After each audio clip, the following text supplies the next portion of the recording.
Bu zamana kadar en zorlandığınız muayene ya da müdahale neydi? Gittim hastaya kalp masajı yapmaya başladım. Hastanın kaburgalarının kırıldığını hissediyordum böyle elimin altında. Maalesef hastanede şiddet olaylarını biz sürekli duyuyoruz. Siz böyle bir olaya maruz kaldınız mı? Doktor bey seni bulacağım, dışarıda kapıda görüşelim, seninle hesabımız bitmedi gibi şeyler çok duydum ben de çalışırken ki hani ona hizmet etmek için çabalıyorsun sen. Ama o senin iyilik yaptığın insan sana orada küfrediyor. Bardak yok, yapacak bir şey yok diyorduk. Steril idrar kablarımız var. Onlarda çay içtiğimiz oluyordu. Çocukluğumda doktorları izliyordum. Böyle doktor olmaya karar vermemin sebeplerinden biri de oydu. Eksi 2. katta doğumhane var. Eksi 3. katta morg var. Bir stajda yukarıda insanın dünyaya gelişini, bir alt kata indiğinde de dünyadan gidişini görüyoruz.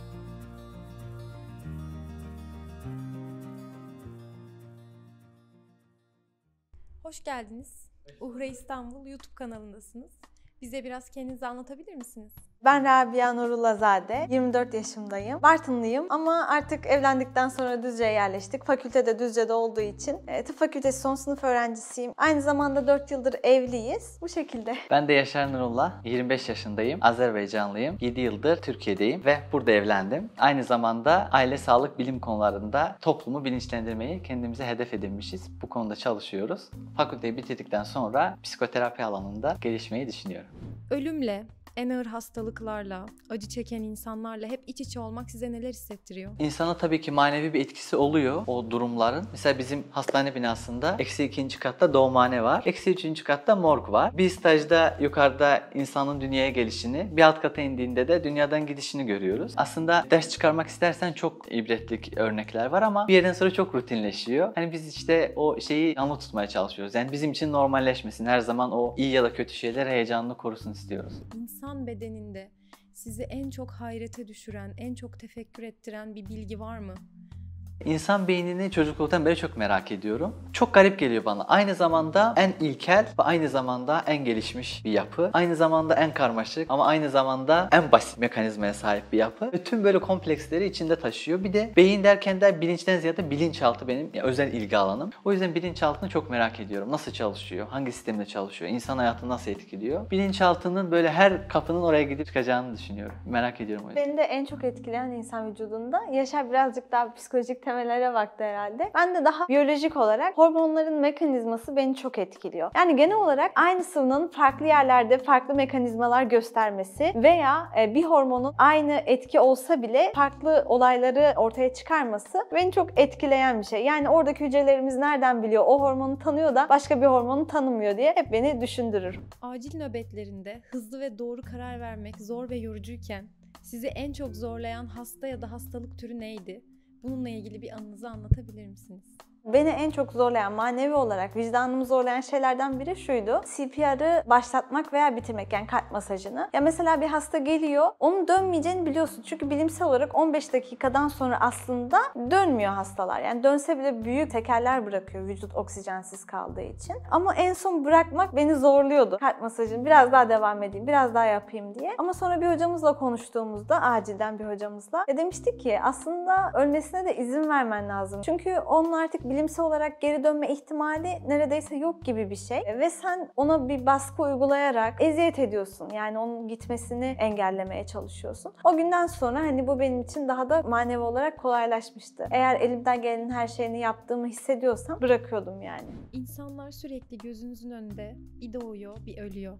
Bu durum sizde ölüm bilincini tam manasıyla taze tutabiliyor mu? Aslında bu tam dediğiniz olayı daha geçen hafta yaşadık. Biz Şubat ayında kadın doğum stajındayız. Orada her gün en az 3-5 tane çocuğun doğumuna şahitlik ediyoruz. Ve o gün bir arkadaşımızın annesi vefat etmişti. Zaten bizim hastanede yoğun bakımdaydı. Orada hani o gün gerçekten onu çok şiddetli bir şekilde yaşamıştık, sarsılmıştık. Bir doğumdan çıkıp arkadaşının annesinin vefat haberini öğreniyorsun. Orada onları teskin etmeye çalışıyorsun. Ama geliyorsun yine bebeklerin doğumuna şahitlik ediyorsun. Eğer taze tutabilirsek ölüm bilincini ve o mucize bilincini doğumla birlikte gelen, o zaman hani imani noktada da insan daha ileri yöne gidebilir, kendini geliştirebilir diye düşünüyorum. Biz mesela acildeyken neredeyse her nöbette eşi tarafından dövülen, darp edilen kadınlar geliyordu gerçekten. Hani onların işte bir yerleri morarıyordu. Bazen böyle odunla bile eşini dövüp acile gelenler vardı. Ben şey diyordum, tamam burada işte tedavi edilir, iyileştirilir, ağrı kesicisi verilir falan ama bu gidecek eve yine aynı sahne var. Yani bu bitmiyor ve çoğu zaten korkuyordu. Hocam beni göndermeyin. Hocam yine dövecek. Zaten resmi süreçler uzun. Beni öldürebilir falan. Ben başta çok böyle gazap geçiriyordum. Bir sinirleniyordum. İşte stres yapıyordum. Bu nasıl oluyor falan diye. Ama acilin sonlarına doğru baktım ki içime hissetmiyorum artık yani. Geldi tamam order'ını yazalım diyordum. İşte Rabia'nın dediği alışmaklık baktım başlamış bende artık hani tamam dövmüş. Yapacak bir şey yok diyordum hani. Bakış açısının değiştiğinde, ölüme gerçekten bir geçit olarak gördüğünde, ölüm felsefesi doğru olduğunda aslında insan için çok da büyük bir kayıp olarak görünmüyor o kadar da. Kabulleniyorsun çünkü.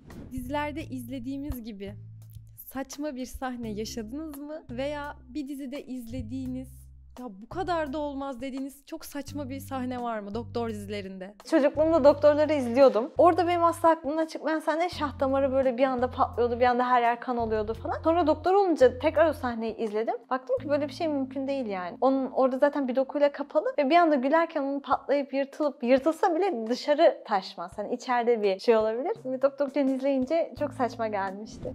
Hepimizin şahit olduğu filmlerde açılın ben doktorum diye böyle havasıyla giren bir doktor vardır. Hiç öyle bir sahne yaşadınız mı? Açılın ben doktorum hikayesine örnek olarak biz bir kere Azerbaycan'da köydeydik. Ailecek akrabaca belki 15-20 kişi oturmuşuz masa başında yemek yiyoruz. Benim de yaklaşık böyle 12-13 tane kuzen mi yeğen mi? Kuzenim var ve onlar küçükler ayrı masada oturmuşlar. Bir anda kuzenlerden biri geldi dedi ki işte Ali'nin boğazına kemik gitti. Çocuk nefes alamıyor falan diye böyle şeyle geldi heyecanla. O anda herkes oraya koştu tabii. Ben hani olayı algılayamadım. Bir şey olmaz diye düşündüm. Sonra bir pencereden baktım. Gerçekten çocuk nefes alamıyor. Bir morarmış. Ben böyle yanlış hatırlamıyorsam masanın üstünden direkt atladım. Kapıda biraz uzaktaydı. Pencereden girdim. Açılın ben doktorum demedim ama o havayla girdim yani. Çocuğu aldım hemen önüme böyle ters çevirdim. Bir sırtına güçlü vurmaya çalıştım ve kemik çıktı. Orada çok mutlu olmuştum mesela. Ben orada olmasam belki de ölebilirdi çocuk. Allah korusun. Tabii annem hemşire o da şey yapıyor, müdahale ediyor ama orada hissetmiştim onu. Acil stajında hiç unutamadığınız komik bir anınız var mı? Yani bunlardan bahseder misiniz? Bir de tıp öğrencilerini neler bekliyor bu stajda? 6 yıllık tıp eğitiminin en kaymaklı, en güzel, meydanda olduğun, terlediğin bölümü internlüktür. Onun da en kaymaklı yeri acil stajdır. 2 aylık canın çıkar ama öğrendiğinin de çoğunu orada öğrenirsin. Gereksiz şeyler genelde komik olurlar. Acil stajının hepsi değil tabii ki ama acile gelen hastaların büyük bir kısmı gereksiz olduğu için acil vakaların çoğu da komik oluyor maalesef. Normalde bardak olmuyor. Zor hayat şartları gibi böyle ormanda yaşıyormuşsun gibi. Bardak yok, yapacak bir şey yok diyorduk. Steril idrar kablarımız var. Onlarda çay içtiğimiz oluyordu. Bazen yetmiyordu bardak. Hatta bir kere böyle kırmızı anda deskin önünde oturmuşuz. Her birimizin önünde böyle idrar kabında çay var. Çayın da sonu mu ne bilmiyorum böyle çok açık olmuş, tamam mı? Hasta yakını geldi. Çok da böyle asil bir insana benziyor takımda falan. Hocam işte hastamızla ilgili bilgi alabilir miyiz derken baktı hepimizin önünde böyle idrar kabında sarı sarı bir şeyle. O an bir an şok yaşadım. Yani o hastanın yerine olsam bunlar ne yaşıyor diye düşündüm. Yani acil serviste her şey olarak kullanmaya başlıyorsunuz artık. Bir zamandan sonra o idrar kabı değil, her şey olarak kullanabilirsiniz. Öyle çok var tabii.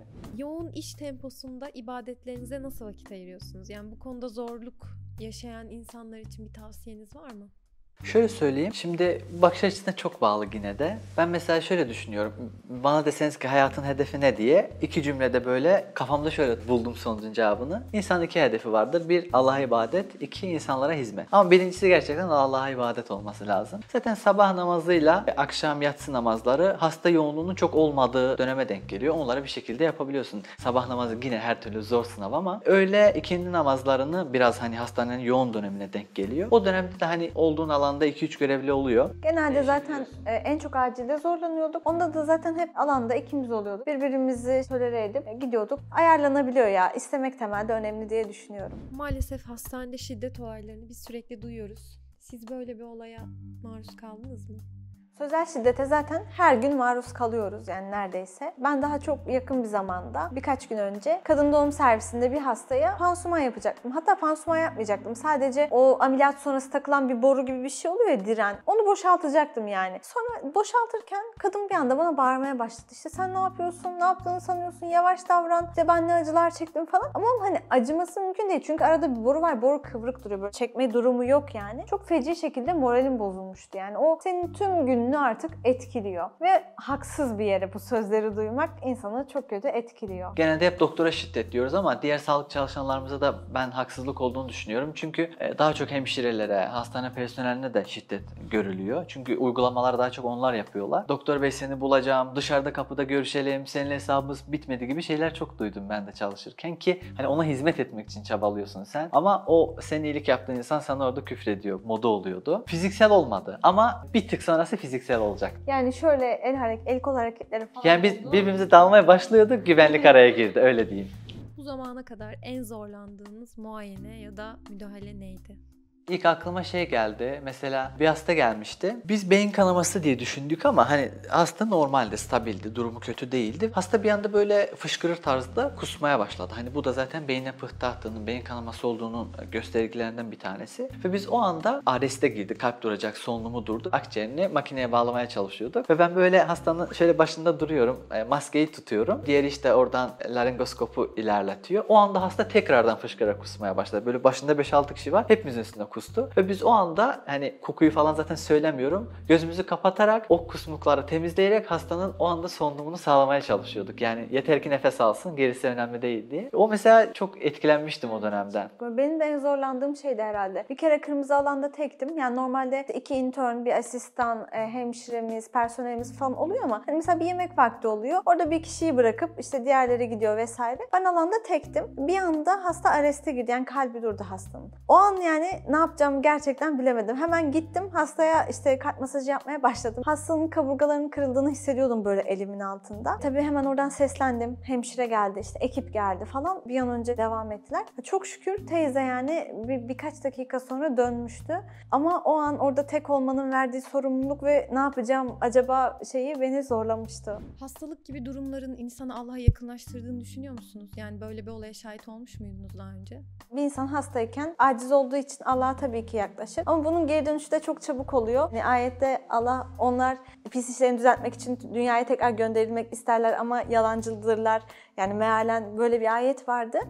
Onu hep her zaman görüyorum yani. Hastalık sürecinde tamamen Allah'a yakınlaşıyor ama sonrasında tekrar başlıyor. Çok acilde çok oluyordu yani. Kesinlikle düşünüyorum. İnsanlar iki gruba bölünüyor. Hastalıkla daha çok Allah'a yaklaşan, onu bahane edip yaklaşan insanlar. Bir kesim de var. İsyanını daha da artırıyor hastalık onların. Hani önemli olan işte birinci ekipte olabilmek. Zaten dünyamız böyle hız ve haz çağı geçiriyor. Her şey böyle hızlı, her şey işte otomatik. İnsanlar robot gibi sürekli bir yerlere koşuşturuyor. Maneviyatına işte hani Allah'a, kendiliğine, ailesine vakit ayıramıyor. O yüzden hastalık iyi bir bahane. Kendine vakit ayırmak için, işte biraz daha doğru düşünebilmek için, ailesiyle, eşiyle vakit geçirebilmek için iyi bir fırsat.